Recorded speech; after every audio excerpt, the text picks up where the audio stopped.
হঠাৎ করে মনে হলো, ঠিক হলো এবং মাঝরাতেই আমরা সবাই তারাপীঠে যাওয়া শুরু করলাম বাইকে করে। প্রায় 4-5টা বাইক আমাদের গেছে। এবার ভোরবেলার এটা হচ্ছে ভিডিও। জানি ভাদ্র মাসে অমাবস্যায় আমরা জায়গা পাবো না, তাতেই আমরা হোটেল পাইনি খুঁজে। এত ভিড়, এত ভিড়। এটা হচ্ছে গত বৃহস্পতিবারের ভিডিও। এত ভিড় যে বাধ্য হয়েছি আমরা ভোরবেলায় গিয়ে পুজো দিয়ে আবার বিকেলবেলায় বেরিয়ে আসতে। মায়ের ছবি তো তুলতেই পারলাম না। মাকে দর্শন করা যে কী কষ্ট করে করেছি, এরকম কষ্ট আমরা কোনোবার করি না। এইবারই যার কষ্ট করে আমরা মাকে দর্শন করলাম। প্রচণ্ড ভিড় ছিল। বাইরে থেকেই মায়ের মন্দিরের ছবিটা তুলতে পেরেছি।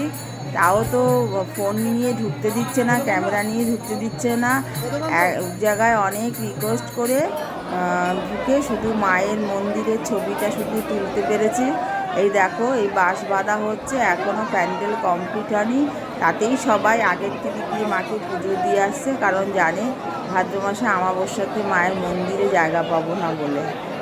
তোমরা দেখো, কিছুক্ষণের জন্য, কয়েক ঘন্টার জন্য আমরা গিয়েছিলাম। যাই হোক, সবাই পুজো দিতে পেরেছে, এটাই অনেক। দেখো কত ভিড়।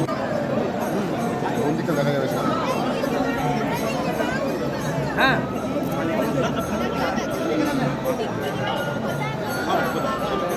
মন্দিরে আছে, ঠিক আছে।